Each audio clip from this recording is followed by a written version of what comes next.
muito bem-vindo e muito bem-vinda a mais um episódio da Revolução dos Dígitos, o podcast oficial da Mão na Massa Aceleradora, onde a gente vai bater um papo profundo e descontraído sobre empreendedorismo, marketing e vendas. Porque você sabe que no mundo dos negócios, e principalmente no digital, os detalhes importam e importam muito.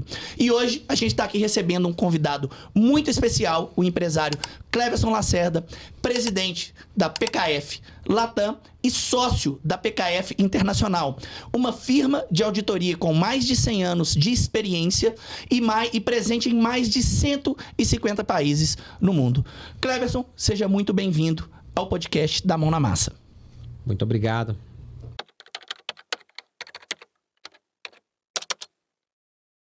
Comecei com 9 anos de idade, eu tinha um tio que vendia veneno para barata.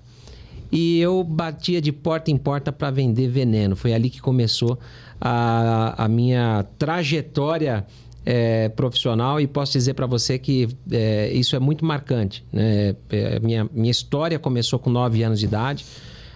Com 11 anos de idade eu fui ser cobrador de lotação. Então ali eu tive a minha primeira visão do caixa. Ali eu comecei a ter a minha visão.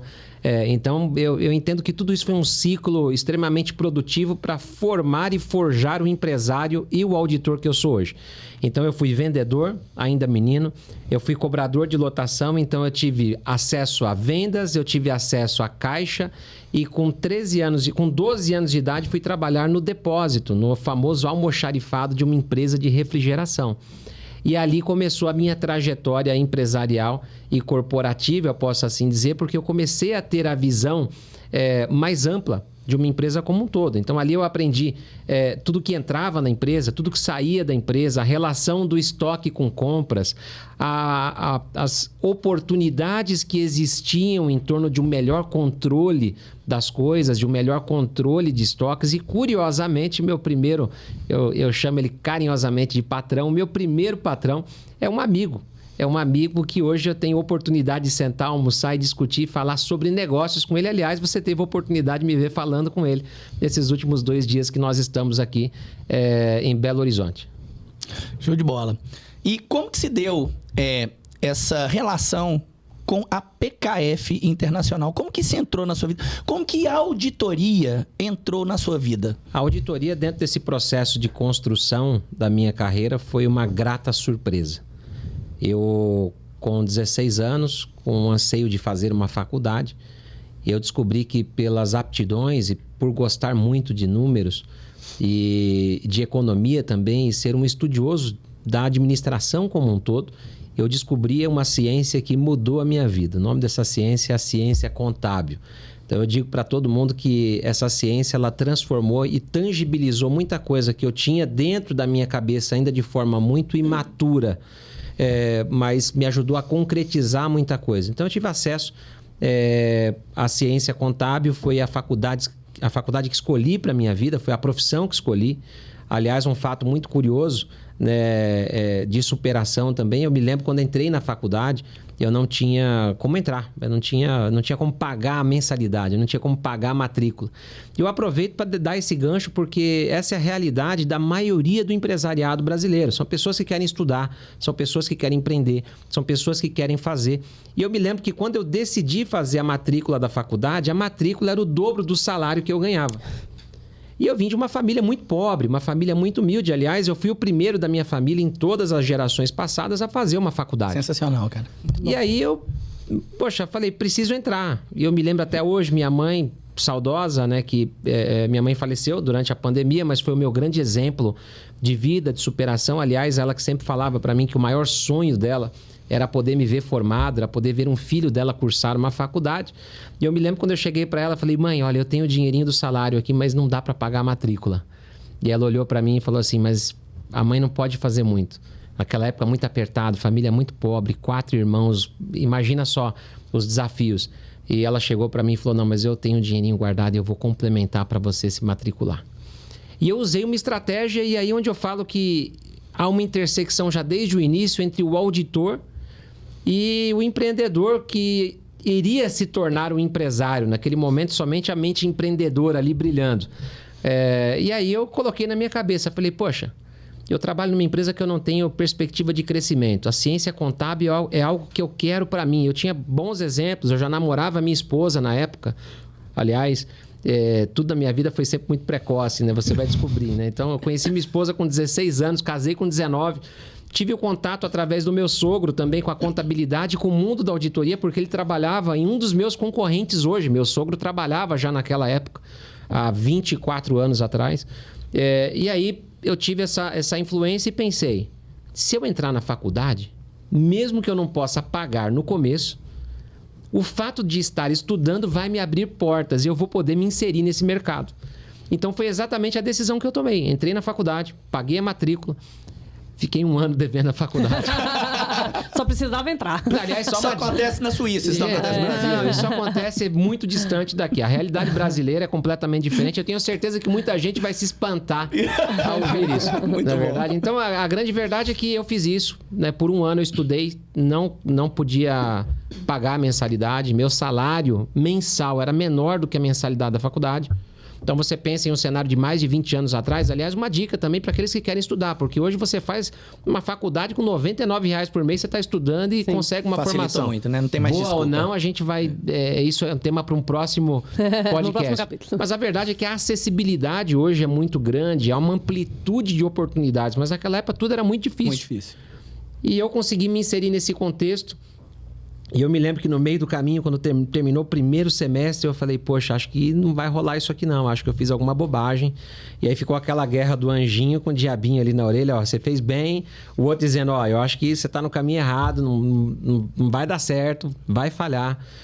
Mas com 1 ano cravado, que eu estava na faculdade, eu consegui meu primeiro emprego em uma multinacional do meu segmento que me abriu as portas para o mundo da auditoria. E ali a minha vida começou a mudar. E eu me lembro que depois desse 1 ano eu consegui já renegociar a faculdade e consegui organizar minhas coisas. Casei muito rápido, fiz a minha vida muito rápido. Então isso é só um overview aí de como eu cheguei até aqui. Não caí de paraquedas na minha profissão. Eu conheço a minha profissão em várias etapas dela. Sempre fui um estudioso assíduo dessa ciência contábil, que para mim é muito mais do que uma profissão, é uma paixão. E a auditoria, porque de fato é uma profissão que, do meu ponto de vista, óbvio, você vai falar que eu sou suspeito, mas para mim é uma profissão fantástica. Porque se nós usássemos mais a auditoria como ferramenta de gestão e de estratégia, eu tenho certeza que o mercado brasileiro seria diferente.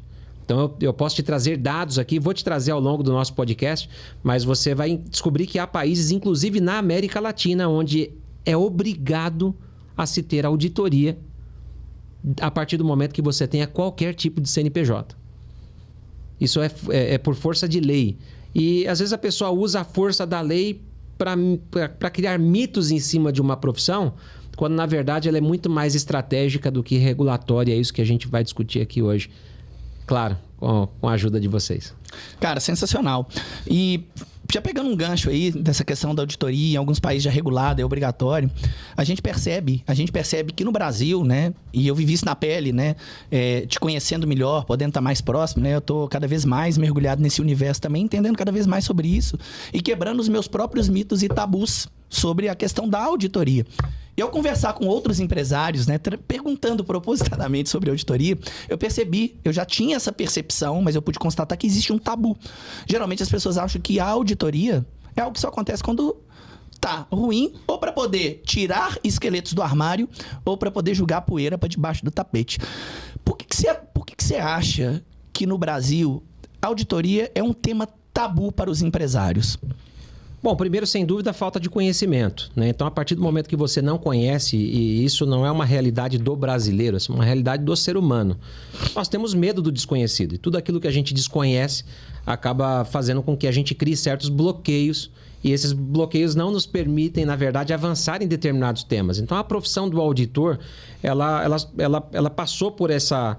acho que hoje, com um pouco mais de informação, algumas empresas conhecem mais, mas ainda existe, sim, essa realidade de que a auditoria, e você citou um tema, uma frase, na verdade, que marcou muito o nosso bate-papo, quando você foi me falar da auditoria. Poxa, eu conversei com alguns empresários que sofrem auditoria, né? Então, olha o termo, né? Olha o termo associado à auditoria, né? Sofre auditoria. E você sabe que isso é curioso, né? Que eu brinco com os meus filhos, né? E eu falo pra eles, poxa, o pai gosta de vender o que ninguém quer comprar, né? Porque eu comecei minha carreira vendendo veneno. E agora eu tô vendendo auditoria. Né? Então, existe de fato essa relação justamente por falta do desconhecimento, a falta de informação. E o segundo, porque o auditor ele fala algumas verdades que o empresariado não gosta de escutar. E essa é a grande verdade. A gente criou uma mentalidade no Brasil de empresários que foram forjados ouvindo somente aquilo que quer e não aquilo que é necessário. E o ponto crucial é que a figura do auditor é uma figura totalmente independente. E é essa independência na auditoria que faz com que ela seja a melhor ferramenta de gestão para um bom negócio. Por quê? Porque o auditor vai falar, olhando no seu olho, aquilo que você não quer ouvir. Porque o auditor não é seu amigo. O auditor é amigo do seu negócio. O auditor é amigo dos seus processos bem criados. O auditor é amigo da prosperidade do seu negócio e não necessariamente da sua falsa prosperidade por não conhecer o seu negócio. Então, talvez esses dois pontos, a falta de conhecimento e talvez o receio de escutar aquilo que eu não quero ou que eu temo em relação ao meu negócio, talvez me crie um bloqueio e por isso não conheço ou não avanço em uma auditoria como deveria. Mas a auditoria é muito mais estratégica do que regulatória. E nós precisamos trabalhar muito bem isso, porque senão fica aquela figura do não preciso. Por que eu vou contratar uma auditoria? Ninguém me pede. Não tem ninguém me cobrando para isso, quando na verdade ela é uma ferramenta de gestão. Ao contrário do que pensam, né? A auditoria ela não está ali para te ferrar, ela está ali para te ajudar. Né? Então, acho que o termo auditoria, ele já traz essa falsa sensação de que, na verdade, vão ser apontados erros. Eu acho até que o empresário pode se sentir ferrado, Natália, mas a auditoria nunca vai ferrar o negócio dele. Sim, é isso que eu tô querendo Muitas vezes dizer. é o empresário que está ferrando o próprio negócio quando toma atitudes descontroladas em relação ao negócio e não quer enxergar. E a auditoria vai te ajudar a enxergar isso. Então, eu preciso dizer para quem nos ouve que a auditoria na verdade, uma lupa sobre o teu negócio que vai fazer com que você traga à tona e enxergue pequenos, porque todo erro começa pequeno. Sim. Toda fraude começa pequena. Todo descontrole começa pequeno. E a auditoria vai trazer com uma lupa muito bem apontada, vai trazer à luz determinados pontos que vão ser cruciais para o sucesso do negócio. Então, talvez o empresário se sinta ferrado porque o auditor vai dizer para ele assim, poxa, você não acha que você está sangrando o caixa da tua empresa? Tirando dinheiro da tua empresa quando não deveria? E aí vai doer, igual você falar com uma criança mimada. Será que esse descontrole, será que essa mistura do caixa do seu negócio com o caixa da sua empresa é viável? Então, o auditor vai trazer à luz de certas normas e regras que já existem. Nós estamos falando de uma profissão milenar. A auditoria segue processos na íntegra e talvez o nosso maior desafio ao trazer essa cultura para o empresariado brasileiro é que o brasileiro não gosta de seguir processo. O brasileiro gosta de pular etapas. Então, a gente vai olhar que... Gosta sempre de dar o jeitinho. É sempre o jeitinho brasileiro. Então, assim, se Deus seguiu processos e etapas desde o princípio, quem somos nós para descumprir isso? Né? Deus é Deus, podia ter criado um monte de coisa ao mesmo tempo. Não, você vai ler... eu gosto muito da Bíblia. Né? A Bíblia é um referencial gigantesco para mim, porque é o maior manual de empreendedorismo do mundo já visto. E onde tem o maior copywriter de todos os tempos também. Não tem igual, porque foi escrito pelo melhor copywriter. Né? Então, quando a gente olha para a Bíblia, a gente vê que Deus criou cada coisa em um dia, em uma determinada ordem, não ferindo essa ordem em momento algum. Ele usou o mesmo processo, o mesmo procedimento, criando coisas distintas. E o legal, ele era sempre direcionado a resultados. Deus olha, no final do dia, de todo um trabalho escalonado, de toda a criação, ele olhava e auditava aquilo que ele tinha feito. Sensacional, muito bom, adorei. Mas como que Deus auditava o que tinha feito? Porque a Bíblia vai dizer que e viu Deus que era bom. Ou seja, ele auditou o processo de todo um dia de trabalho.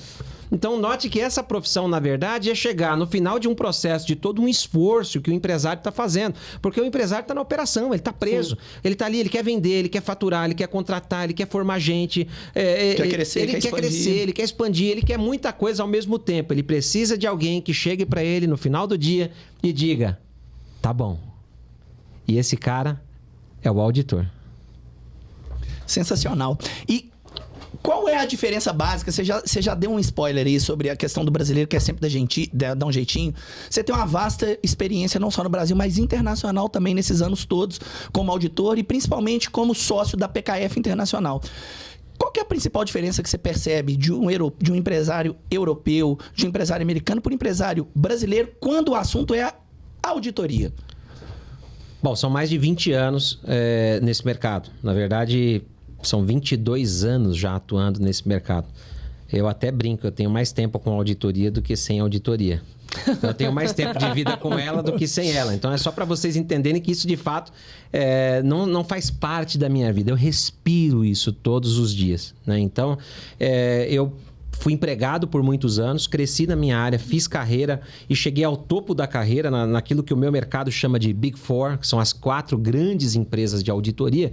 E há 10 anos eu resolvi começar o meu negócio empreendendo nesse segmento, entendendo que existia uma lacuna muito grande. Então, você falou das diferenças de países. Eu quero só fazer um contraponto aqui, talvez nem um contraponto, mas complementar isso dizendo que eu não preciso ir muito longe para achar essas diferenças. Então, o que eu percebi? No mercado de auditoria, eu tinha as grandes empresas monopolizando esse mercado e essas empresas tinham uma chancela muito forte. E eu tinha um monte de empresas que queriam ganhar dessas outras empresas por preço. E eu entendi que existia uma lacuna muito grande nesse mercado. E que lacuna é essa? Porque nem todo mundo compra preço. Na verdade, existe uma busca muito grande por qualidade. E essa qualidade que eu sempre persegui, eu identifiquei em uma marca chamada PKF. A PKF que é uma empresa centenária. A primeira versão da PKF, ela data de 1869. Então, é muito tempo, né? Então, 3 sócios fundaram esse negócio no Texas, nos Estados Unidos. Pennell, Carey e Foster são 3 sócios fundadores, criaram esse negócio que hoje é uma rede de firmas que engloba mais de 500 escritórios ao redor do mundo. E eu identifiquei essa marca, olhei os valores dela, falei, poxa, isso é para mim. Por quê? Porque eu consigo, através dessa marca, com o valor que ela tem, mostrar para o mercado e para o médio empresário, ou o que eu chamo de mercado empreendedor. O que é o mercado empreendedor? Não é só o mercado startupeiro que está começando agora e quer em um ano transformar o negócio em um negócio de bilhões. Não, é aquele empresário que está batalhando já há muitos anos, que cresceu na raça, chegou até onde está na raça, mas ele não consegue dar o próximo passo. Ele não consegue subir o nível. Então, a gente chega com esse pilar sólido de auditoria, trazendo para ele governança, processo, compliance, e mostrar para ele que isso não é só uma força motriz regulatória, mas que isso, na verdade, é uma força motriz que vai impulsionar o negócio dele a estar preparado para inovação, para busca de funding, para busca de capital, para busca de sócios, preparar a empresa dele para o crescimento. E aí eu, enxergando essa lacuna, percebi que existe uma divergência cultural muito grande. E aí eu fui estudar auditoria e chego no teu ponto para dizer que a nossa diferença é cultura. Por quê? Quando a gente vai para os Estados Unidos, nos Estados Unidos existem regras muito claras e o americano sabe que ele não pode burlar essas regras. Então, se a gente remontar a história da auditoria, nós vamos lá para o ano de 2002, você vai lembrar de uma empresa chamada Enron. A Enron, que maior escândalo já conhecido, que deu origem à lei Sarbanes-Oxley, muito conhecida pelo termo SOX. Essa lei nasceu de 2 senadores, Sarbanes e Oxley, que criaram essa lei trazendo maior transparência e responsabilidade aos administradores das empresas listadas, porque o escândalo da Enron, na verdade, nos conta a história de uma empresa que, por trabalhar equivocadamente, vamos assim dizer, os seus números contábeis, resultou na quebra da empresa e, junto com ela, a maior empresa de auditoria já conhecida na história, que se chamava Arthur Andersen. E essa empresa de auditoria quebrou junto com a Enron, ela afundou, ela sumiu do mapa. É uma marca que simplesmente desapareceu.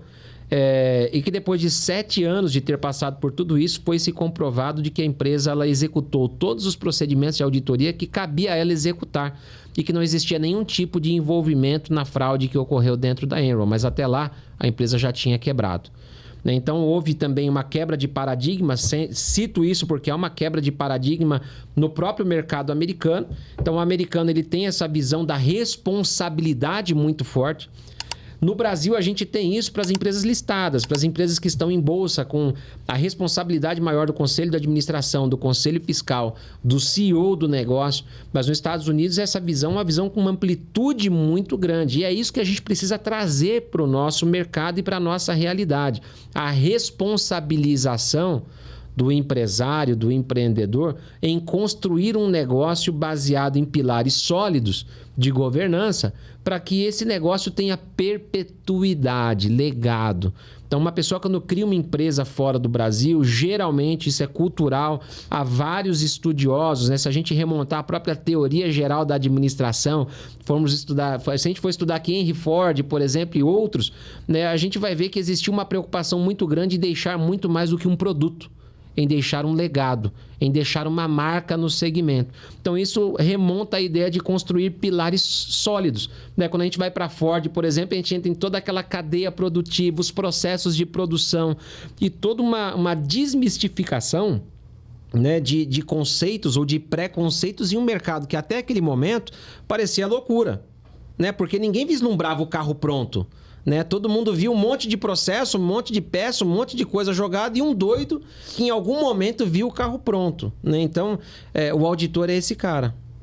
O auditor é o cara que vê o seu negócio pronto, que muitas vezes você não está vendo ainda. Mas ele é capaz de enxergar, através de números, de dados, de metodologia e de uma ciência por trás disso, ele consegue enxergar aonde a sua empresa está e o potencial que a sua empresa tem de continuar ou até mesmo de descontinuar. Ou seja, o auditor está sempre olhando para o futuro. Sempre.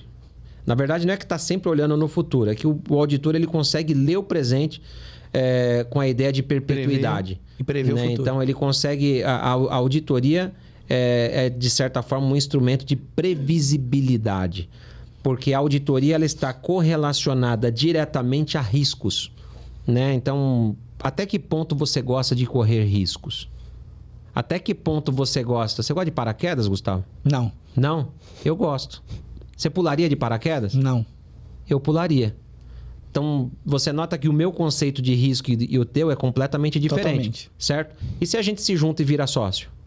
O que vai acontecer? Você tem um sócio que gosta de pular de paraquedas e o outro que não. Quem que vai dizer que esse negócio é certo ou errado? Você ou eu?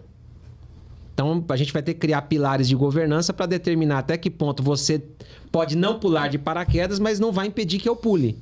E o auditor é aquela pessoa que vai chegar para você e vai dizer, o pilar é sólido, com isso você gerencia bem o seu risco, mantém os dois sócios vivos ou aquele que vai pular de paraquedas com uma incerteza, talvez até relevante, mas não materializada, porque o risco ele existe, mas vai criar a estratégia por trás desse negócio, vai ter pilares sólidos com alguém olhando e dizendo para você, vai lá, tá tudo bem, tá tudo certo, dá para seguir assim. Ou do contrário, você não vai perpetuar, não vai crescer e vai perder muitas oportunidades porque você quer sempre alguém que olhe igual você. Porque quando a gente fala de risco, se eu falar para você, vamos pular de paraquedas, você não vai. Agora, se eu conseguir provar para você que eu vou colocar um colchão gigante, que a altura vai ser reduzida, que se o paraquedas falhar, vai ter 12 paraquedas para abrir para você, eu vou conseguir pelo menos fazer com que você gerencie a ideia na sua cabeça para entender até onde o teu risco é viável ou não. Então, o auditor ele faz isso. O auditor ele entende os riscos do seu negócio, sejam eles tangíveis ou intangíveis. Então, os riscos tangíveis são riscos que estão muitas vezes ligados à própria operação. Agora, existem riscos intangíveis que muitas vezes o empresário não vê e o auditor ele consegue ter a visão disso e trazer para ele dentro de um cenário que ele consegue gerenciar. E gerenciar risco não é uma tarefa fácil, porque o empreendedor tem sempre aptidão a maiores riscos. Por quê? Risco e ganho, eles estão numa corrida onde os dois carrinhos estão sempre ali juntos. Então, a gente precisa chegar para o empresário e dizer para ele assim, calma, não é bem assim. Existem formas de você gerenciar isso sem que você corra exageradamente para garantir que você vai chegar no final da corrida. Porque senão você, negócio e o risco que está ao seu lado, em algum momento, vocês vão encostar aí roda com roda, o carrinho vai colidir e vocês vão parar no meio. E aí a gente chega com essa visão para dizer para o empresário quando é hora de parar, quando é hora de avançar. E tudo isso dentro de metodologia clara, objetiva, utilizando dados. E por que eu falo que a contabilidade é uma ciência? Porque ela engloba o que tem de melhor em várias profissões. O contador consegue ser administrador, economista, o próprio exercer a sua própria função de contador. E no caso do auditor, ele consegue mergulhar em uma diversidade de negócios que permite que eu tenha uma visão ampla, enxergando muitas vezes aquilo que você não enxerga porque você está muito preso na sua operação. E na sua visão de negócio, numa ideologia, às vezes num sonho, num propósito, e termina não vendo muitas coisas que estão acontecendo debaixo, às vezes, do nariz do empresário. E você falou a respeito de riscos. Quais são, para a gente poder exemplificar para quem está assistindo a gente, o empresário que está vendo a gente agora, quais são os riscos ocultos que, pela sua experiência, podem estar acontecendo agora e que o empresário não tem a mínima noção de que isso pode, muitas vezes, levar a empresa dele à falência e tendo a sensação de que está tudo bem? Isso vai desde o próprio descontrole, né? Então, a auditoria ela vai se utilizar de ferramentas que vão permitir que a gente olhe para controles existentes, a ausência desses controles também, né? Então, assim, isso vai desde coisas básicas. Eu me lembro de um fato interessante, não posso citar nomes por confidencialidade, mas eu há mais de 20 anos nessa profissão, e aqueles que se identificam com isso, talvez algum auditor aí, vai que caiu algum auditor de paraquedas, né, no nosso podcast, né? Mas eu me lembro que uma das tarefas, quando trainee ainda de auditoria, era acompanhar inventários físicos, acompanhar a contagem de estoque. Então, um dos procedimentos da auditoria, pelo menos uma vez por ano, ou pelo encerramento do exercício social de um negócio, que na maioria dos casos no Brasil é 31 de dezembro, a gente ir lá e atestar se o estoque dele existe, de fato. E eu me lembro que eu fui em um determinado lugar em Manaus, uma empresa, uma indústria muito grande. Para você ter uma ideia, para eu contar o estoque ou fazer a minha amostragem de contagem, eu tinha que subir em um guindaste e caminhar em cima dos pallets, que era uma cidade. E de repente eu tô lá andando e contando os pallets. Quando eu dou um passo para frente, eu caio. Que isso? Eu caí literalmente. Literalmente caí. E aí eu caí como se fosse umas 2 fileiras de caixa para baixo. Graças a Deus, não era a fileira inteira, era uma quantidade. Consegui ali me segurar. Voltei. E aí andei mais um pouco, já testando o chão. Comecei a perceber que o chão não era firme, ou seja, os pallets não estavam firmes. Notei um movimento estranho em quem estava acompanhando por parte da empresa a contagem junto comigo. Então, aí vai a sacada, né, do menino que nasceu com 9 anos, já estava vendendo veneno, já conhecia a rua, já sabia como funcionava, de que já tinha trabalhado no estoque de uma empresa e tinha uma visão de como era o estoque de um negócio. Eu percebi um movimento estranho, um movimento não muito agradável. Saí de fininho, peguei o telefone, liguei para o escritório em São Paulo. Falei, preciso falar com o sócio da conta agora. Não, mas o sócio falou, eu preciso falar agora, urgente. Falei, estou aqui na empresa tal, caí em 2 fileiras de caixa e tudo me leva a crer que boa parte das caixas deste estoque está vazia. O sócio me atendeu, me deu as instruções, falou, olha, vai pro hotel, não fale com ninguém. Sendo cara... Não fale com ninguém. Coisa de filme, bicho. Coisa de filme, eu já passei por isso. Faça as suas malas e vá para o aeroporto. Não olhe pra trás, não fale com ninguém, não confie em ninguém a partir de agora. E aí eu me lembro que eu fui mandar uma outra equipe. Eu era um trainee, era um jovem auditor na época, né? Existia um esquema de desvio dentro do estoque desta empresa. Era uma empresa grande de eletrônicos e muitos dos eletrônicos estavam sendo desviados por funcionários. Caramba. Mas isso eu estou falando de uma empresa muito grande, uma empresa... Agora você imagina, uma empresa muito grande, mas que tinha governança, que tinha todas as áreas bem estruturadas, sistema integrado, que tinha tudo isso. Isso estava acontecendo, né? Então, note que são experiências que parecem, assim, casos extremistas, mas era um risco que não estava tangível e não estava visível aos olhos dos gestores. Então, por mais que a empresa tivesse controles, por mais que a empresa tivesse sistemas, a gente precisa entender que existe o fator humano por trás de tudo isso. A gente precisa entender que muitas vezes os riscos não estão diretamente associados à atividade primária daquele negócio. Então as pessoas buscam formas de burlar. Então existem riscos em todos os aspectos. Esse é um dos riscos. Mas um exemplo de risco, por exemplo, que o empresário não enxerga. O brasileiro vive para sustentar o seu maior sócio, Gustavo. O maior sócio de todo negócio no Brasil. Quem? Raimundo. Fala ou não fala? Quem? Fala ou Será não que fala? fala? Quem será? Fala ou não fala? Nós temos a maior carga tributária, ou uma das maiores cargas tributárias do mundo. Então, boa parte do empresariado brasileiro trabalha para sustentar a máquina pública. A gente gasta muita grana com imposto, a gente gasta muito dinheiro com imposto. E, às vezes, o brasileiro, para fugir desse sistema que gera uma carga tributária elevada, ele quer criar o jeitinho dele. E, por criar o jeitinho dele, acaba correndo riscos desnecessários. Porque há formas de você criar processos que geram economia tributária.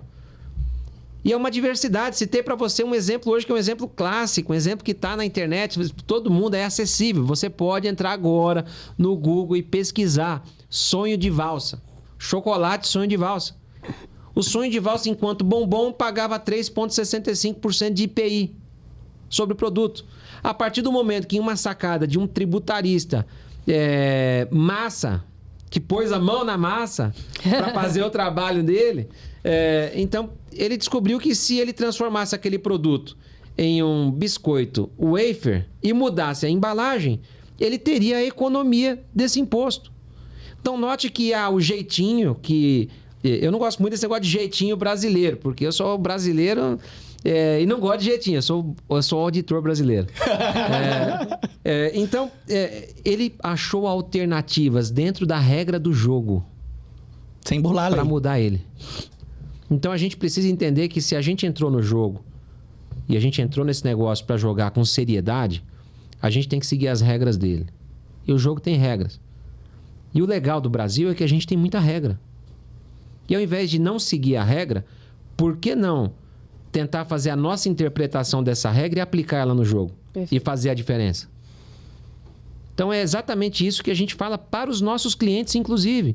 Então o auditor, por exemplo, ele enxerga que o cliente está pagando muito imposto. Em vez de chegar para o cliente e falar, faça o errado, o auditor ele é responsável por chegar ao cliente e dizer, existem alternativas. E essa visão multidisciplinar que eu já citei aqui, do contador, administrador, economista, vendedor de veneno, cobrador de lotação, trabalhador do estoque e do depósito de uma empresa de refrigeração, é essa visão multidisciplinar que vai permitir que a gente olhe para o negócio do cliente e diga para ele, existe no risco, existem oportunidades. E essas oportunidades podem ser exploradas de maneira correta. E aí cabe ao auditor levar não só o problema, que talvez um dos pontos que você citou sobre a visão do auditor como vilão, é porque existem, como em toda a profissão, em todo lugar, vão existir somente aquele que aponta o problema. Então não é uma questão da profissão do auditor, é uma questão do perfil de cada um dentro dessa profissão. Então vai existir aquele auditor que chega para o empresário, para o empreendedor, que chega para o gestor de negócio, dos grandes negócios e diga, você tem um problema. E aí a pessoa olha para ele e fala, tudo bem, mas como eu resolvo? Não, aí você tem que contratar uma consultoria para te ajudar. Não, aí você tem que se virar com a sua equipe. Não, cabe ao auditor, já que você é o responsável por apontar o dedo, a minimamente mostrar qual é o caminho para o seu cliente. E dizer para o teu cliente, existe o risco, eu conheço o teu negócio, sei como o teu negócio funciona e existe um caminho para você resolver. Eu posso colocar a mão para fazer? Não, eu sou teu auditor. Eu não posso pôr a mão para fazer, mas eu posso dizer para você que existe um caminho, apontar a direção para você e por que não até trilhar o caminho junto com você, dizendo para você, tá no caminho certo, tá funcionando, vai dar certo. Validando, né? E validar aquilo, poxa, essa é a palavra, validar aquilo que está sendo desempenhado ao longo desse caminho. Sensacional a explicação.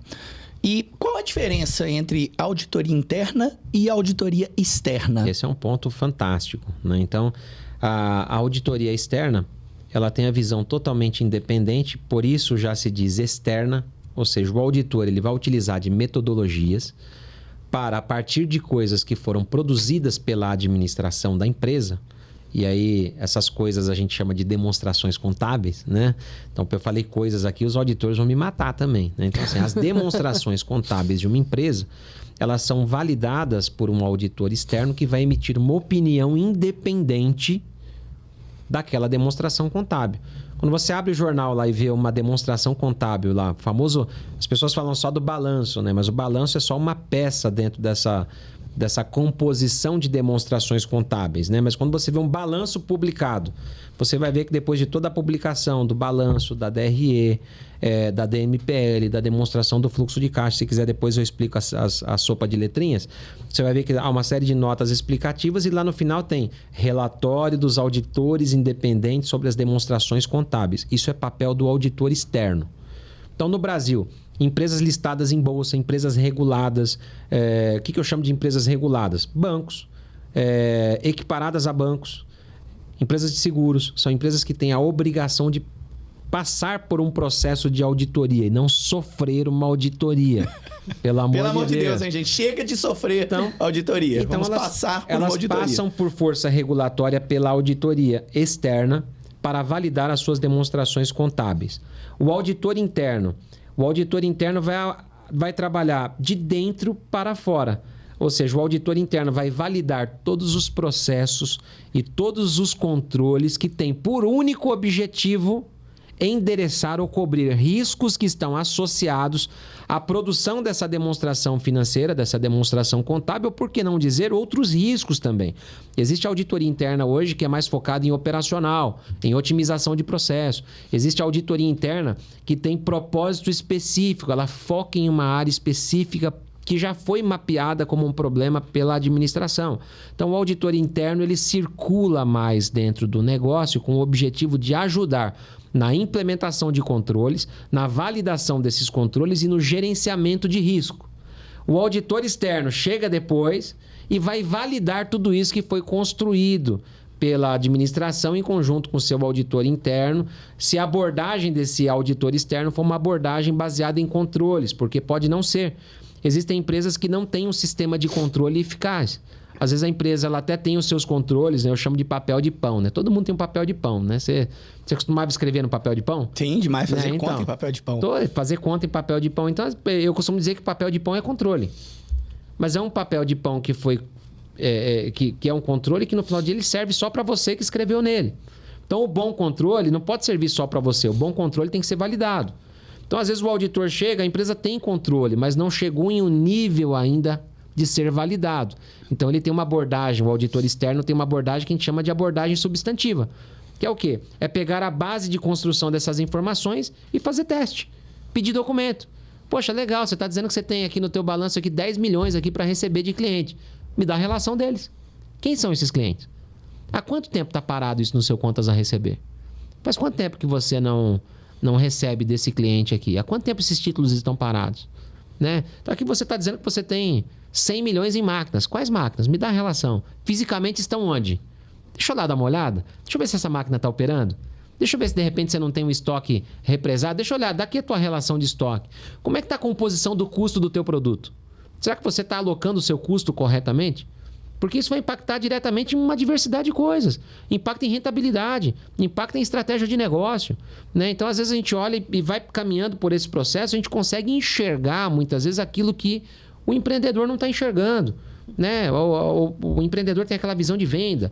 Né? Então, ele quero vender. E a venda a qualquer custo. E, às vezes, ele tem uma estrutura de comissão falida. A estrutura do custo do produto dele não está refletida diretamente para que ele tenha uma margem de contribuição. Eu chamo de margem de contribuição, que é a formulazinha receita menos custos, né? Então você chega ali na margem bruta, às vezes a própria margem bruta já não se paga. E ele não está vendo isso. Por quê? Porque às vezes o processo de construção do número não está correto, não está legal. Então o auditor te ajuda a enxergar tudo isso. É uma visão muito mais ampla do seu negócio, é uma leitura que se faz não só para se ter uma chancela de uma auditoria, um relatório de um auditor, mas é de fato ter alguém que olhe para o seu negócio com um olhar de empreendedor, mas com um olhar também que traz toda essa estratégia que envolve a profissão do auditor. Isso é muito legal. Ou seja, eu enxergo até como uma oportunidade Sempre. de você fazer a sua empresa de fato prosperar. Sempre. Né? De ter dinheiro no caixa ali, de gerar caixa, enfim, de um assunto que nós vamos chegar daqui a pouquinho. A auditoria, né, ela termina sendo uma aliada na questão da relação do empresário com a empresa e com os próprios colaboradores, porque muitas vezes o empresário ele não sabe como... pior do que não ter número é ter número errado. Mas muitas vezes o próprio empresário, por estar focado na expansão do negócio, na visão de futuro, em expandir e levar aquilo para frente, ele muitas vezes não consegue auditar ou extrair a informação que ele precisa. E ele termina confiando, às vezes, no colaborador. E muitas vezes o colaborador também, por algumas questões, às vezes de cultura, às vezes de relacionamento, ele não tem coragem de falar certas coisas para o dono, para o empresário. Então o auditor entra como a palavra não seria um coringa, mas como uma figura, às vezes, neutra, com as ferramentas certas e o conhecimento para poder conseguir extrair a informação correta para poder dar a visão certa para o empresário. Então é uma puta ferramenta de alavancagem de negócio, se você for para pensar assim. É uma baita ferramenta. Para pensar, Gustavo, que eu tô há 22 anos nessa área. Nesses 22 anos eu circulei praticamente por todos os setores da economia. Bancos, seguradoras, setor automotivo, setor de energia, o ramo de prestação de serviços, são incontáveis os segmentos que eu já trabalhei com essa visão do auditor. Você acha que eu conheço um pouquinho de alguns negócios? Tenho certeza. Agora você imagina. Agora o empresário, às vezes, ele está ali vivendo o sonho dele, porque, infelizmente, a gente tem um pouco desse romantismo no Brasil, né? O brasileiro, ele romantiza muito o negócio. Isso é outra questão do empresário brasileiro, né, Cleves? O brasileiro romantiza muito o negócio. O negócio no Brasil é extremamente romantizado. Então, às vezes, essa questão do auditor como um vilão... Não é que o auditor é o vilão, é que o auditor vai falar algumas coisas que você não quer escutar porque a sua empresa é seu bebê. O empresário é a criança mimada, né? Exato, ele quer escutar o que convém e não o que é de fato mais então, importante. Então, às vezes a gente chega ali com aquela visão de fora, mas uma visão que ela é muito bem embasada. Porque ela remonta não só uma história de vários segmentos, mas uma história técnica, com metodologia, com uma série de coisas que muitas vezes o empresário ele está ali dentro da operação, ele não enxerga, ele não vê. E a demonstração contábil é uma ferramenta fantástica para isso. Eu falo, esses dias eu parei no escritório com os líderes que a gente está formando. A gente tem um programa de formação de líderes no escritório. Então, eu elenco ali uma quantidade de profissionais que eu enxergo que tem potencial para serem líderes no nosso segmento. Porque eu comecei a perceber que a formação do auditor de forma cartesiana, seguindo somente legislação, processo, metodologia. Eu percebi que não funcionava, porque a gente estava criando um monte de robozinho para fazer auditoria que não conhecia negócio, não conhecia a prática, não conhecia a realidade. E aí eu comecei a formar esses líderes para dizer, olha, vocês precisam olhar para a empresa dos nossos clientes como se fosse de vocês. Senta no negócio do cliente e na cadeira do cliente, mas com todas as ferramentas que você tem como auditor. E aí você vai começar a entender que aqueles números vão saltar. E é muito comum a gente pegar, por exemplo, a gente discutiu algumas vezes, por exemplo, você pega a demonstração contábil, você tem o balanço, você vai conseguir ver de forma estática índices de liquidez, né? Como é que está a saúde financeira desse negócio, mas é uma foto. O que é o balanço? O balanço é uma foto. Se você pegar, eu te mostrei uma foto minha de 4 anos atrás, mostrei ou não? Mostrou. O que você falou para mim? Nossa, é uma pessoa totalmente diferente. É outra pessoa. Pois é. Se eu te mostrar uma foto da empresa de ontem e uma foto de hoje, a empresa é diferente. A empresa ela é viva. A empresa muda a todo tempo. Então não adianta eu somente me prender a número. A demonstração contábil é uma grande ferramenta para fazer leitura. Mas qual que é o problema? Quando eu olho para o balanço, já foi. Não adianta eu olhar para o morto e dizer para ele... Não, é verdade. Não adianta olhar para o morto e dizer, levanta. Eu sou o auditor. O auditor milagreiro agora. Morto, levanta. Empresa. Você não tá quebrado, empresa. Né? E às vezes o empresário... Eu gosto muito de empresário. Eu sou empresário também, gente. Eu sou auditor, mas sou empresário. Eu sou empresário do segmento de auditoria. Eu sou presidente do meu negócio. Nós temos várias empresas. Eu tenho empresa de auditoria, de consultoria. Né? Nós temos uma diversidade de segmentos, uma gama de serviços muito ampla. E eu sei o que é ser empresário, eu sei a dor de criar produto, de ver produto dar errado. De quebrar, de reestruturar. Não vou nem falar dessa parte de quebrar e de reestruturar. Né? Porque já quebrei, já tentei. Eu já saí do meu ramo uma vez, tentei empreender fora, já quebrei. Já dei com a cara no chão algumas vezes. Então eu conheço exatamente o que é a raiz, dor de verdade. do empresariado. Eu sei, na verdade. Agora, não adianta a gente... O empresário o empresário brasileiro é um homem de fé. Independente de religião. É verdade. Agora, a gente precisa entender onde... É a gestão pela fé. A gente precisa entender até onde você faz a gestão pela fé e você faz a gestão por insanidade. O que é gestão pela fé? Eu tenho tudo sob controle, estou fazendo tudo da melhor forma possível, tudo da maneira correta, porque fé é regra de conduta, fé é padrão. A fé ela vai te determinar padrões elementares para você viver. Pela fé eu tenho princípios e valores éticos e morais que me permitem ter um presente sólido. Isso é fé. Aí eu consigo olhar para o futuro e dizer, se eu estou fazendo tudo certo, vai dar certo. Agora o empresário brasileiro faz tudo errado. E quer que dê certo. Mas ele tem fé. Aí ele olha pro morto, que é a empresa dele, e tenta usar essa fé. Vai morto, ressuscita. Vai morto, vai dar certo. Vai morto, vai Muito acontecer. bom. Não, amigo, já morreu. Muito bom. Já morreu, sua empresa já morreu. Muito bom, muito bom. Então o que é você olhar somente para a demonstração financeira de forma estática? Ou você vai olhar para tudo que você está fazendo certo e vai continuar acreditando nisso, e você vai ter uma base sólida dizendo, isso aqui é o meu melhor. Eu fiz o meu melhor. Ou você vai estar olhando para o morto. E aí você olha para o morto e tenta arriscar a sorte de continuar. Então essa é a grande realidade do empresariado brasileiro que romantiza o negócio. Ele não quer enxergar que já morreu. Mas a verdade é que ele já sabia há muito tempo que morreu porque ele vem construindo isso sem pilares sólidos. E aí quando a gente fala de... A gente brincou aqui, falou de fé, de valores éticos e morais, mas na verdade isso é a base de sustentação de qualquer negócio. Porque um negócio construído com pilares sólidos prospera e se perpetua. Não construiu com pilares sólidos, desculpa, amigo, em algum momento você vai ter problema. É igual a parábola da casa na areia e a casa na rocha, né? Exatamente. Agora não adianta você pegar e ficar construindo o seu negócio baseado em caixa 2, né? E eu tenho caixa A e tenho caixa B. Te citei exemplo também nesses dias que a gente está conversando, né? Então assim, eu tenho caixa oficial e tenho caixa não oficial. Né? A partir do momento que você fez isso, você vai ter que ter o estoque oficial e o estoque não oficial. Tipo o isso. empregado oficial e o empregado não oficial. Né? A Aí vira conta uma bola de oficial neve, e a né? conta extraoficial. É o efeito dominó, que você quando cai... Você vai ter que conviver com erro a vida toda. E você conviver com erro é um problema maior do que identificar o erro e corrigir. A questão é que quando você identifica o problema para corrigir ele, a dor, ela é instantânea, imediata. Você gosta de tomar Bezentacil? De jeito nenhum. Já tomou? Não, de jeito Nunca nenhum. tomou? Não posso porque eu sou alérgico. Eu tenho uma condição especial. Já tomou, Natália? Se eu tomar Bezentacil, eu caio duro. Voltaren, já tomou? já. Aquela dorzinha Voltaren na coluna, já. tomou Voltaren? Eu tomei Voltaren. Dá aquela dor na hora, dá aquele tranco na perna quando toma Voltaren, não dá? Você tá doido, fica até sem mexer. Não é melhor tomar um comprimidinho? Muito melhor. Mas aí você tá morrendo de dor, cara, você não anda. Você tá morrendo de dor, não anda. Você pratica algum esporte? Eu pratico. Me cita aí. Vôlei de areia. Então, beleza. Você tá lá jogando vôlei de areia, de repente foi dar aquela porrada e estirou o músculo aí do braço e deu uma distensão. Aí, pô, você não tá aguentando de dor. Aí você vai lá no médico, o médico faz exame e fala, de fato aí o negócio tá feio.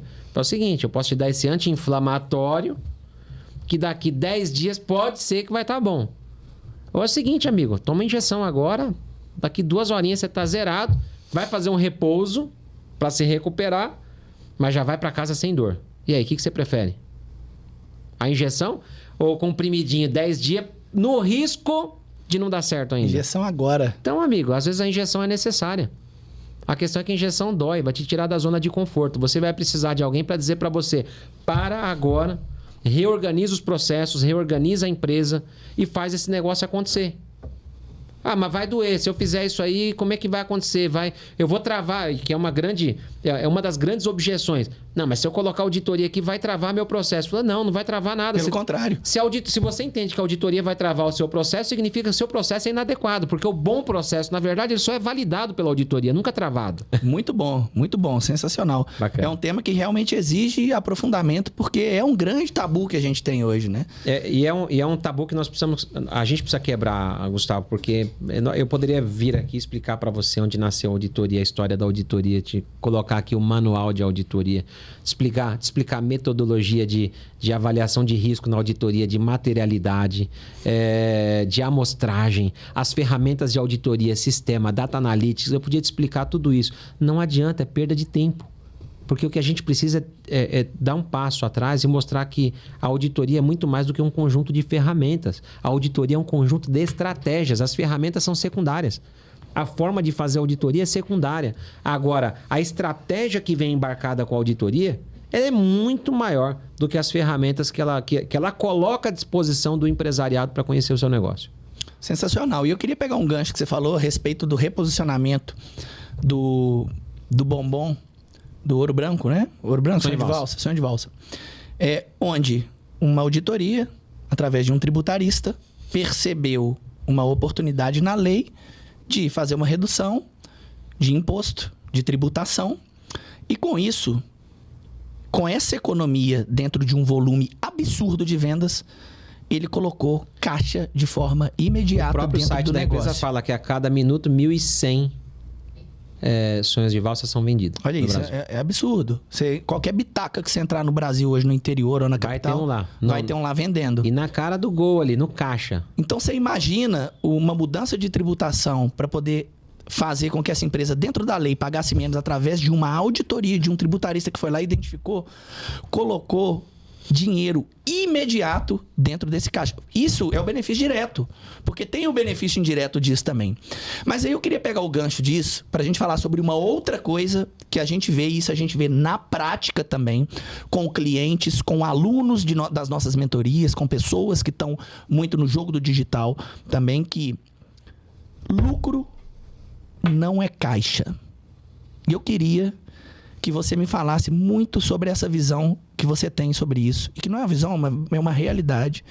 Mas que é algo que as pessoas, a grande maioria das pessoas que eu conheço não tá atenta para isso.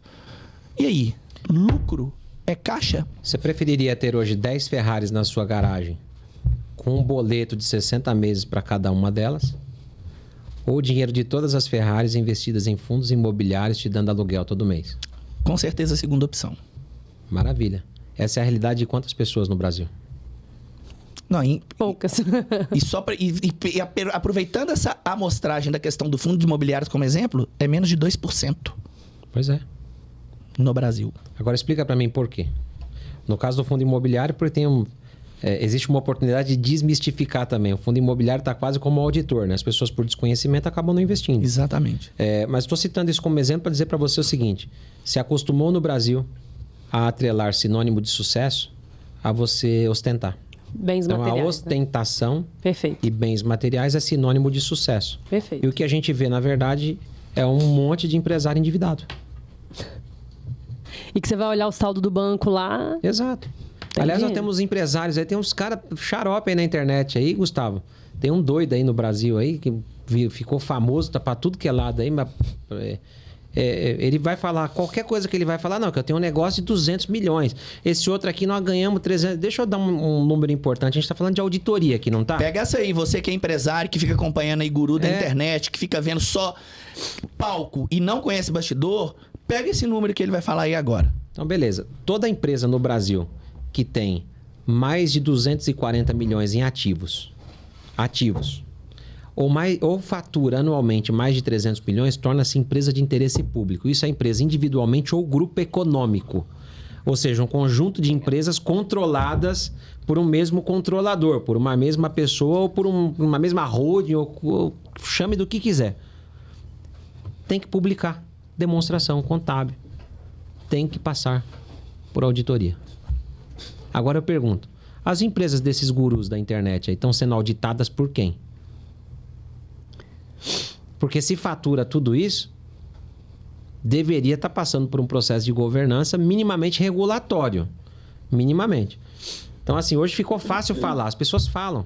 Até se eu chegar aqui bem arrumado, bacana e tal, eu brinco com o pessoal, né? Falo assim, eu ando... Se você abrir minha bolsa, ele tem uma Mont Blanc inteiro ali dentro ali. Eu nem sei por que eu ando com aquilo ali. Porque no final do dia eu gosto dessa daqui, ó. Essa aqui é a caneta que eu gosto de escrever. Por quê? Ela é mais confortável para mim. Então eu comecei a entender ao longo da minha vida que essa é a relação que o empresário brasileiro tem com o seu próprio negócio e com o seu próprio dinheiro. Muitas vezes ele quer escrever com uma caneta Montblanc que ele não tem dinheiro para pagar a tinta, mas ter ela na mão é importante para ele. Exato. Isso satisfaz o ego. Isso satisfaz o ego. Mas isso não sustenta negócio a longo prazo. O que sustenta negócio a longo prazo é caixa. É dinheiro. Não tem outra coisa que sustenta. Aí as pessoas ficam vendendo. Tem um outro aí vendendo assim. Você quer sair do operacional do seu negócio? Você tem que colocar pessoas, processos e tal, que você vai ter performance e tal. Balela. Balela, engodo. Pegou teoria de qualquer MBA que fala da estrutura e dos pilares de governança corporativa. Tem que ter? Tem que ter pessoas, tem que ter processo, tem que ter performance. Aliás, eu aplico isso no meu negócio. Mas tudo a seu momento, né? Mas por que eu aplico isso no meu negócio? Porque hoje eu tenho um negócio que é aplicável. Agora, se o teu negócio não gera caixa, amigo, vou contratar pessoas. Às vezes o teu negócio não sustenta ninguém, você tem que trabalhar sozinho. Você vai ter que colocar a bunda na cadeira e a mão na massa. Literalmente trabalhar. É ou não é? É isso aí. Ah, não, mas eu vou criar aqui um processo, eu vou criar isso, eu vou criar aquilo. Não, você tem que gerar caixa. A partir do momento que você gera caixa, todo o resto é implementável. Empresa que não tem caixa não implementa nada. O pessoal no escritório brinca, né? Quando eu pego uma demonstração financeira, eu lembrei de uma série que eu assisti esses dias de um doutor que ele é autista, né? O The Good Doctor. Já assistiram ou não? Não. Eu já assisti alguns capítulos. Já, fantástico. Eu recomendo para todo mundo assistir. Eu comecei a assistir, me interessei, porque a minha esposa, que aliás, falei pouco dela aqui, porque se eu falasse da minha esposa aqui, eu teria que falar pelo menos umas 2 horas, né? Porque ela é uma grande incentivadora dos meus negócios e para chegar onde eu cheguei é porque ela e os meus 3 filhos foram, na verdade, todos os pilares de sustentação. Então, ali eu tenho pessoas, processo e performance. E porque você teve a sua mulher como auditora do seu negócio, né? A esposa é auditora de um homem de sucesso, não é? Literalmente. E todo dia eu caio na amostragem dela. Todo dia eu tô sendo testado.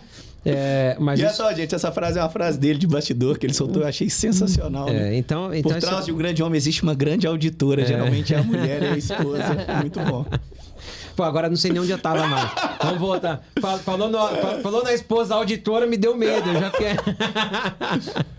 Ai, quase que o sentimento do... Mas eu brinco lá no escritório, eu pego uma demonstração contábil. Por que eu citei o The Good Doctor? Porque nessa série, o médico, ele vivencia determinadas situações, ele é autista, né?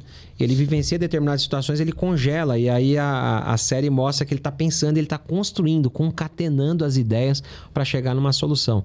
E eu não sei te explicar, mas a demonstração contábil, financeira, para mim é mais ou menos isso. Quando eu pego o número, salta nos meus olhos. Eu começo a ver uma série de coisas. Eu faço análises muito rápidas. Então, esses dias eu estava no escritório e a gente estava discutindo a opinião nossa como auditor independente na demonstração financeira de um determinado cliente. E quando eu olhei, eu falei assim, essa empresa está quebrada. As pessoas os auditores quiseram me matar. Minha equipe falou, não, você está equivocado, como assim? Olha o tanto de ativo que essa empresa tem, olha isso, olha aquilo. Eu peguei, olhei assim, falei, olha a demonstração do fluxo de caixa. Essa atividade aqui não gera caixa. O custo do produto dele está errado. A estrutura de planejamento tributário dele está equivocada. E comecei a listar. Né? Então, dali eu comecei a ter várias discussões e aí foi onde eu falei isso para a minha equipe. Eu falei, lucro não é caixa. Lucro, muitas vezes, é um instrumento do acaso, muitas vezes, porque existe uma série de coisas que está errada ali naquela demonstração contábil e permitiu que ela desse lucro. Até porque planilha e sistema aceita qualquer coisa, né? Exatamente, mas quando você olha para a demonstração, a empresa não gera caixa.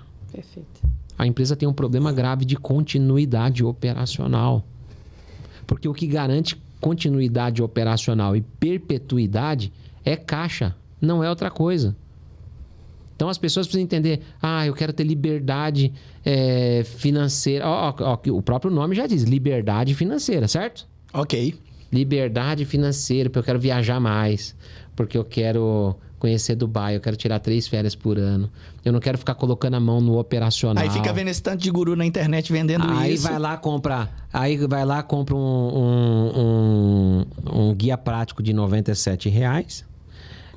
Se ele quiser uma segunda opção, você vende uma mentoria para ele de R$ 1.997.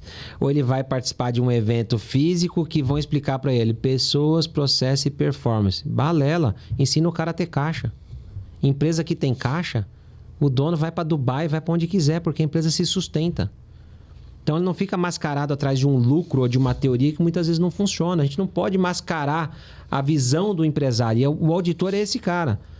De trazer você para a realidade e dizer, teu negócio não está gerando caixa e você precisa entender onde teu caixa está sangrando para garantir que o teu negócio continue existindo.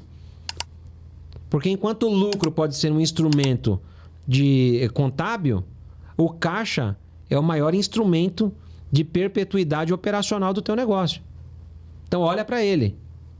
E aí hoje a gente está criando, e no mercado você vai ver muito isso aí, Natália, você que está bem envolvida aí na área financeira, isso. Você vai ver muito disso. A pessoa fala assim, sou gestor financeiro. É nada. Você é contador de dinheiro. Você é igual eu era na época que eu era cobrador de lotação. Você contava dinheiro, recebia, no final do dia prestava conta. Porque o gestor financeiro, na verdade, não é o cara que conta dinheiro. Gerir empresa que tem caixa é fácil. Demais. Agora, criar alternativas para que aquele negócio gere caixa, isso sim é gestor financeiro.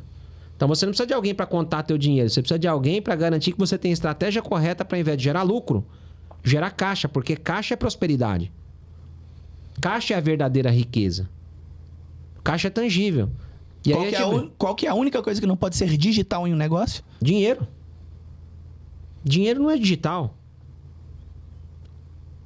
A pessoa fala assim, eu tenho... Não, eu comprei... A gente falou muito desse pessoal aí, né? Não, eu tenho X milhões disso, X milhões daquilo. Fala, tá bom, abre o extrato bancário para mim, mostra os investimentos. Põe na tela, hein? Se você for lá no banco agora sacar esses milhões aí, saca ou não saca? É isso que é a verdadeira geração de riqueza de um negócio. Liquida ou não liquida? Tem liquidez ou não tem? Exato. A verdadeira liquidez, ela se transforma em caixa, é dinheiro. Não tem jeito. E aí, por mais que as pessoas não gostem, pelo amor de Deus, gente, eu não sou materialista. Eu não tô falando aqui que dinheiro é a solução do mundo. Tô dizendo para você que se você quer ter um negócio, tenha dinheiro. E garanta que esse negócio gere dinheiro. Porque senão, não vem com esse negócio de que você tem a melhor ideia do mundo, porque se você não tiver como perpetuar esse negócio, você pode ter a melhor ideia do mundo, vai morrer. Ninguém vive de ideia. O cara que tá dizendo pra você que tem as melhores ideias e que vive de ideia, tá te vendendo alguma coisa. E o que ele tá te vendendo tá gerando caixa. Você tá pondo caixa no bolso de alguém. Então o dinheiro não pode ser digital. O dinheiro, você tem que ter ele na palma da sua mão a hora que você precisar. Então isso num negócio é determinante. As pessoas perseguem venda. Então você tem dois tipos de pessoas. Tem a que persegue venda e você vai ter um outro grupo que fala assim, o importante é a última linha. Eu falei, qual linha? Se for a última linha da DRE, não quer dizer nada. Vem lá o contador do empresário e fala assim, deu lucro. O empresário corre lá, fala pro financeiro, vou investir nisso tudo. O financeiro fala, não, é uma discussão, não tem dinheiro. Mas como assim? Eu tô com lucro, não tem dinheiro. E aí, que negócio é esse? É uma discussão complexa, né? Se a gente fosse entrar aqui em instrumentos contábeis, né? Então, às vezes existem diferenças temporárias entre a contabilidade e o fiscal ou na realização de determinados instrumentos contábeis. Então, existe uma figura, por exemplo, que é o imposto diferido, o imposto de renda diferido. Às vezes a empresa que tem... Por exemplo, uma empresa que tem expectativa de rentabilidade futura e que existe em seus registros fiscais prejuízo fiscal acumulado, base negativa de contribuição social, eu sei que é meio técnico, meio chato isso, mas ele pode antecipar o reconhecimento desse imposto diferido. Ou seja, é o imposto que um dia vai se realizar. Isso vira um ativo para a empresa. Tá lá, imposto de renda diferido. Onde está esse ativo? Se eu for lá no estoque, lá, eu consigo ver o estoque de IR diferido? Não. Qual que é a contrapartida disso? Positivo no resultado. Aí você tem um prejuízo operacional, um imposto diferente, um imposto de renda diferido e muitas vezes gera lucro. Isso vira o resultado da empresa. Como eu já peguei, já tive casos em empresas. Aí você olha a DRE, lucro. Mas cadê o caixa? Foi onde? Então, ele está olhando, às vezes, a informação estática, no momento errado e da forma inadequada. Não estou desprezando a DRE. A DRE ela é de extrema importância para você usar em comparações específicas e para medir performances específicas. Então, eu posso ter contratos que eu pago performance e posso ter contratos que eu pago caixa. Pô, uma coisa que eu sou contra, você vai brigar comigo. Se é de venda, você vai brigar comigo. Você vai... uma coisa que a maioria das políticas de comissão são baseadas em venda. E eu acho isso horrível.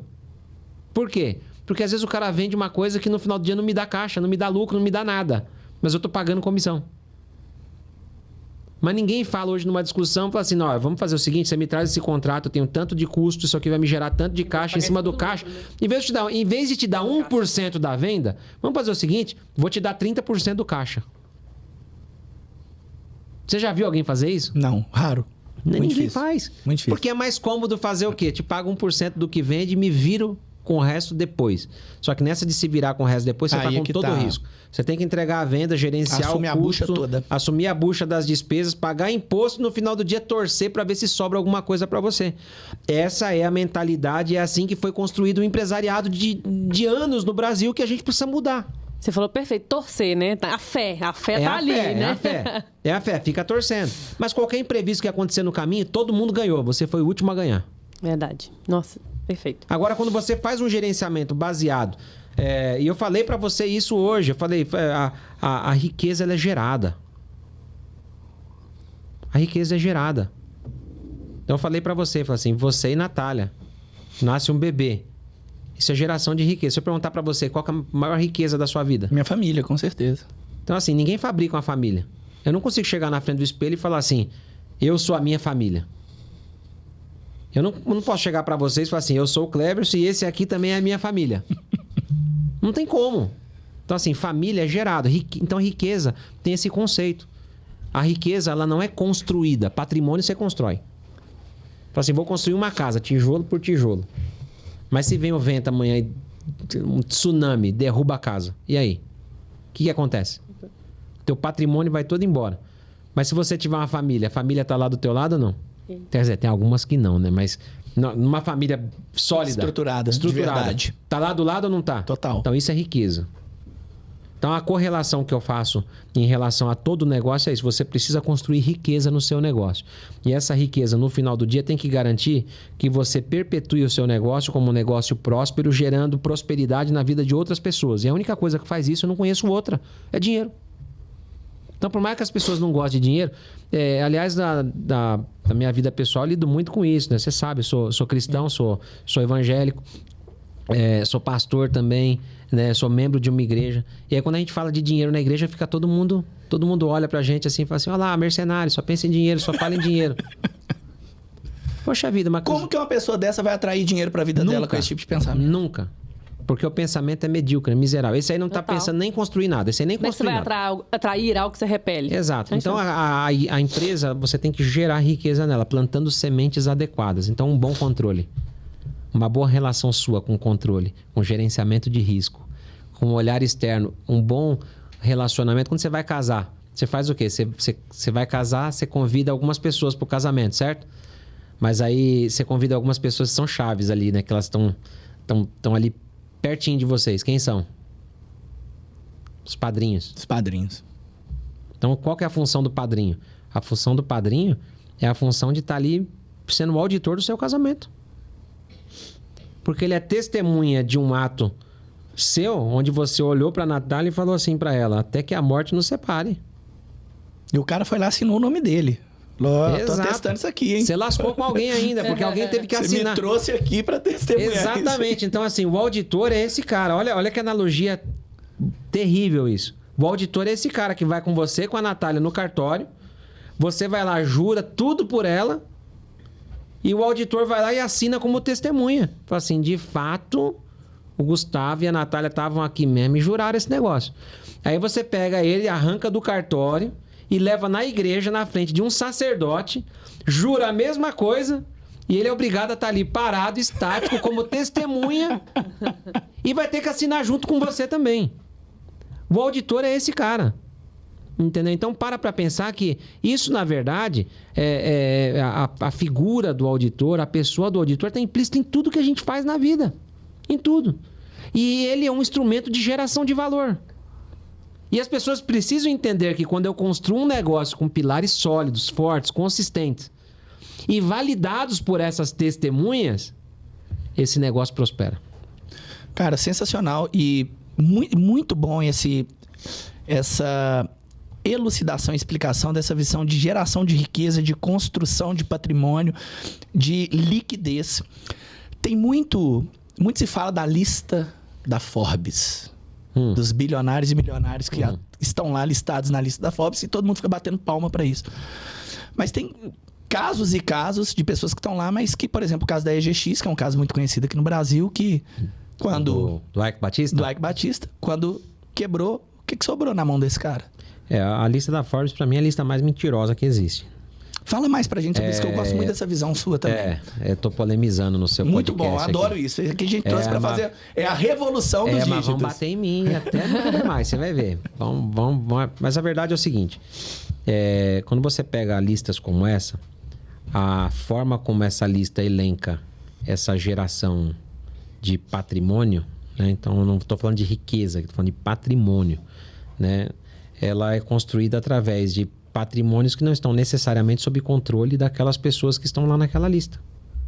Então, o caso do Ike Batista, por exemplo, ele tinha uma empresa extremamente próspera para aquele tempo, né? Que todo mundo olhava assim, é próspera, empresa próspera. Isso aqui, poxa, petróleo. Que é um sinônimo maior de prosperidade do que petróleo. Mas a verdade é que todo aquele plano de prosperidade estava construído sobre um pilar raso. Ou seja, ele fez previsões para um mercado que não se concretizaram. Essas previsões fizeram com que as ações dessa empresa fossem lá em cima, no momento em que todos acreditaram. E quando isso passou a não se concretizar, porque não tinha um pilar sólido, essas ações despencaram. Então a riqueza dele estava medida pelo tamanho do patrimônio de uma empresa, e o patrimônio dessa empresa estava construído com base em um pilar furado. Com base em papel. Papel. Então, assim, essa é uma escolha. Tem gente que gosta, tem gente que quer construir um papel bonito e vai viver assim a vida inteira e vai morrer desse jeito. Vai morrer sendo um pedaço de papel bonito. E existem pessoas que escolheram fazer do jeito certo, com pilares sólidos, e ao chegar ao final da sua carreira aqui nessa vida, deixar um legado. Essa é a grande diferença. Então existem sim nomes que estão na Forbes que são extremamente consolidados, mas não necessariamente aquele patrimônio que está lá reflete a realidade do que está no bolso daquela pessoa física, exato, do empresário. Exato, e a gente precisa entender isso, né? Então é muito comum que você tenha empresas que tenham patrimônios exorbitantes. Mas e se algo acontecer? E se der errado? E se eu fiz a previsão de ter milhares de barris de petróleo extraídos naquele ano e de repente não extrair nenhum? É o caso da OGX, o caso do Ike Batista. Os planos começaram a não se concretizar. Por quê? Estava com base no achismo de que ia dar certo. Tinha estudos, tinha isso. Aí nós vamos entrar em uma discussão que é muito ampla. Porque muita gente se deu mal junto com ele. Muita gente. Então, infelizmente, isso aconteceu. Assim como já aconteceu com uma diversidade de outros negócios e vai continuar acontecendo. Qual que é o nosso papel? O nosso papel é, de fato, alertar. Talvez a gente não chegue nos nomes dessa lista, mas alertar aqueles que um dia aspiram esse tipo de coisa de que, tudo bem, não tem problema você estar lá. Desde que você esteja lá com pilares sólidos e construídos e lastreados por um negócio que, de fato, construiu riqueza e não um pedaço de papel, e não apenas números. Então, existe uma diferença muito grande. Riqueza não é número. O número pode ser um pilar da riqueza, mas riqueza não é número. Quantidade não é sinônimo de riqueza também. Entendeu? Então, é uma questão de escolha. É uma filosofia de vida, em alguns casos, principalmente tratando-se do empresariado como um todo. Não estou dizendo só brasileiro, não. Isso é um problema, essa é uma problemática do ser humano. Talvez você tenha que trazer alguém de filosofia para tentar discutir e fazer um contraponto também com alguém de psicologia para entender comportamento humano. Eu entendo comportamento de números e, com base no comportamento dos números, dizer está no caminho certo ou não está. E tentar, na medida do possível, gerar valor para esses negócios para que eles prosperem e gerem riqueza a longo prazo. Sensacional. E como que hoje como que a PKF Brasil pode, através do seu portfólio de produtos e serviços, Como que você hoje ajuda os empresários a, através da auditoria, construir riqueza? Eu acho que um ponto importante o nosso portfólio de serviços é muito amplo. Então, a auditoria é um dos nossos produtos, seja auditoria interna, seja auditoria externa, seja auditoria para fins regulatórios, seja auditoria de conformidade, de quadros específicos isolados, de procedimentos previamente acordados. A auditoria é um produto, mas, na verdade, a gente tem uma gama de outros produtos na área de consultoria tributária, por exemplo, com recuperação de impostos. Isso é legal, isso é caixa. Isso é caixa para o empresariado, recuperação tributária, planejamento tributário. Você citou bem aqui a questão do bombom, né, do sonho de valsa. Então, planejamento tributário bem feito. Nós temos a área de consultoria que ela é diversa. Às vezes o empresário ele tem um negócio e não sabe quanto o negócio vale. E a gente diz para ele quanto o negócio ele vale. Isso é valuation. Às vezes o empresário não tem plano de sucessão, ou seja, ele não tem para quem passar a empresa dele e está em um momento de maturidade do negócio. A gente prepara a empresa para ser vendida. A gente prepara a empresa para que potenciais investidores adquiram uma participação ou integralmente esse negócio. A gente atua com fusões e aquisições de negócio. A gente entra muito forte na área de inovação. Então nós estamos agora com um produto fantástico para o mercado. O governo lançou no final de dezembro, vou falar isso olhando para a câmera, por isso é muito importante. O governo lançou no final de dezembro um programa chamado Mover. E o programa Mover é um programa para a cadeia produtiva do setor automotivo. E isso traz benefício fiscal imediato para as empresas que vão se refletir em caixa para elas. E pasmem, a maioria das empresas não conhecem. E isso não é para a grande empresa, isso é para toda a cadeia produtiva do setor automotivo. Nós temos Lei do Bem, por exemplo, a antiga Lei da Informática, que você consegue, através de estruturação de processos internos, comprovar que você está investindo em pesquisa e em desenvolvimento e utilizar isso como subsídio, como recurso de se deduzir pagamento de impostos, de ter economia tributária. Isso é planejamento tributário também dentro do chapéu de inovação. Então, isso é um produto bem legal que a gente está fazendo. E existem os casos onde a gente, de fato, e aí vou usar o mão na massa, mais uma vez, é onde, de fato, a gente põe a mão na massa. Às vezes, a contabilidade do cliente precisa ser reestruturada, o processamento fiscal, folha de pagamento, ele precisa rever os processos dele. A gente coloca a mão na massa para fazer também. Então, o nosso portfólio de serviços na PKF Brasil e na PKF como um todo, né? Eu represento hoje a PKF na América Latina e sou diretor da PKF Global. É uma grata satisfação para mim poder servir aos meus companheiros na América Latina com essa visão de negócios, né? Nós vamos ter agora um evento em junho no Panamá, um evento fantástico que reúne todos os empresários do nosso segmento da PKF na América Latina. A gente vai ter agora em junho um evento no Panamá. E nesse evento a gente vai ter agências de desenvolvimento, por exemplo, a Pro Panamá vai estar presente, a agência de desenvolvimento do país, ligado ao Ministério de Desenvolvimento. E a gente vai estar lá. Então, discutindo o quê? Como levar essa auditoria e todo esse portfólio de serviços com um olhar mais estratégico para a mentalidade do empresário, para que ele não veja a gente somente como um produto de chancela, como um carimbo.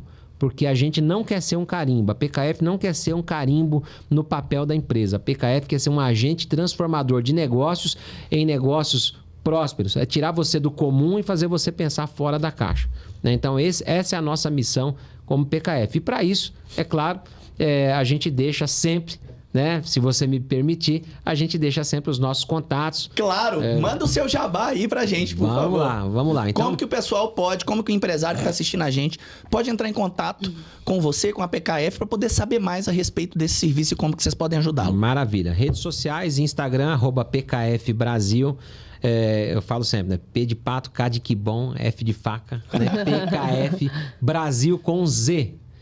Mas por que Brasil com Z? Nós somos uma empresa global e muitas vezes o estrangeiro tinha dificuldade, né, com o Brasil, escrevia com Z e o e-mail vinha errado, né? Então a gente já resolveu o problema. Uma grande gama dos nossos clientes são internacionais, né? Então PKF Brasil com Z, então @PKF Brasil, www.pkfbrasil.com.br e também através do e-mail contato@pkfbrasil.com.br. Eu mesmo faço questão de responder os primeiros contatos. Eu gosto de participar desse momento de ter a interação com os nossos novos clientes ou com os potenciais clientes, porque eu entendo que esse primeiro contato é extremamente importante para se estabelecer uma relação duradoura e a longo prazo. Sensacional. E para a gente, então, terminar de colocar uma pedra sobre esse tabu de auditoria como vilã, que mensagem você quer deixar para o empresário que está assistindo aqui, uma mensagem final? É de fato dizer para o empresário que o empresário brasileiro ele é um vencedor nato. A gente vive em um país que é um país extremamente próspero. Como eu já falei para vocês nesses 2 dias que nós estamos juntos, eu sou brasileiro. Eu já tive muitas oportunidades de viver fora do Brasil, mas eu sou realmente apaixonado pelo Brasil. Nós somos uma terra produtiva, nós somos uma terra onde tudo que a gente faz, tudo que a gente planta dá certo, de um povo extremamente batalhador e trabalhador. Então, o que eu digo para você é que continue sendo trabalhador, continue sendo batalhador, mas canalize tudo isso em estratégia. E não tenha medo de pedir ajuda. Não tenha medo de dizer que não sabe. Não tenha medo de dizer que não conhece. E mais do que isso, esteja aberto a alguém chegar para você e dizer que existe um outro caminho, uma outra alternativa, porque no final, isso vai gerar valor a você como pessoa, como empresário, e mais que isso, vai permitir que você tenha um negócio cada vez mais próspero. Sensacional. Adorei. Gente, adorei esse papo. Queria agradecer de coração. Obrigado por esse momento aqui. Muito bom mesmo receber, né? Foi excelente. Extremamente... Esses 2 dias foram sensacionais. A gente pôde mergulhar muito sobre esse universo, conhecer muito também, né? Eliminar percepções que a gente tinha também sobre esse assunto. Foi muito bom, cara. Parabéns pelo seu trabalho. E tamo junto. Obrigado, viu, mais uma vez. Eu que agradeço a vocês, agradeço pela oportunidade. De fato, foram 2 dias onde eu pude aprender muito. Então você vê que eu, com toda essa experiência, tantos segmentos que eu já atuei, eu parei 2 dias para você, Gustavo, me dar uma aula. Né? Então, assim, é de fato ter essa humildade de parar, de ouvir, de compartilhar, porque é nesse compartilhamento que a gente cresce. Então, poxa, muito obrigado. Que Deus continue abençoando e prosperando vocês, que a Mão na Massa continue sendo esse agente transformador de negócios e de geração também de riqueza e de novos negócios. Obrigado a você, obrigado a toda a equipe, né? A toda a equipe Mão na Massa, muito obrigado. Obrigado pela recepção, pelo carinho, pelo pão de queijo. Nossa marca. Então, gente, Deus abençoe vocês. Amém. Obrigado. Você obrigado. também, meu amigo. Obrigada. Gente, então estamos caminhando aqui para o nosso encerramento. Eu queria agradecer muito você que está aí acompanhando a gente. Espero que você tenha gostado muito desse papo. Eu gostei muito de fazer esse episódio. E se você está vendo a gente pelo YouTube, já deixa aquele like, ativa o sininho para você ficar por dentro de tudo que está vindo por aí, de toda a pauta que a gente tem e não perder nada. E você pode mandar aqui também nos nossos comentários sugestões de temas que vocês gostariam de ver abordados aqui na nossa Revolução dos Dígitos. E não se esqueça, a cada episódio, uma nova revolução. E você pode nos encontrar no Instagram, @mãonamassa.aceleradora. Um grande abraço e até a próxima Revolução dos Dígitos. Até a próxima, pessoal.